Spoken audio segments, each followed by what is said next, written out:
नमस्कार, आपण पाहतात रयत संवाद न्यूज चॅनल। परांडा तालुक्यातील कुंभेफळ ग्रामपंचायतीमध्ये छत्रपती शिवाजी महाराज शिवराज्याभिषेक सोहळा संपन्न।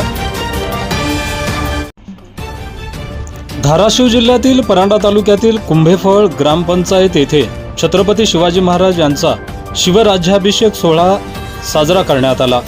यावेळी छत्रपती शिवाजी महाराज यांच्या प्रतिमेस पुष्पहार अर्पण करण्यात आले व अभिवादन करण्यात आले।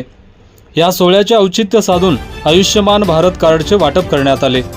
यावेळी सरपंच कौशल्या दशरथ राऊत, उपसरपंच फारुख शेख, सदस्य रामा आवाळे, कर्मचारी फैयाज शेख, वैशाली गायकवाड, दशरथ राऊत, गणेश नायकोडे, आकाश कोटोळे, अमोल कोटोळे, भाऊ नायकोडे, गिरीश पवार, दस्तगीर शेख, सुबराव ठोसर, जावेद पठाण, शमशोद्दीन सय्यद, खलील मुलानी, सुरेश कोरे, गहिनीनाथ गवळी आदींसह ग्रामस्थ मोठ्या संख्येने उपस्थित होते। रयत संवादसाठी फारुख शेख, परंडा, धाराशिव।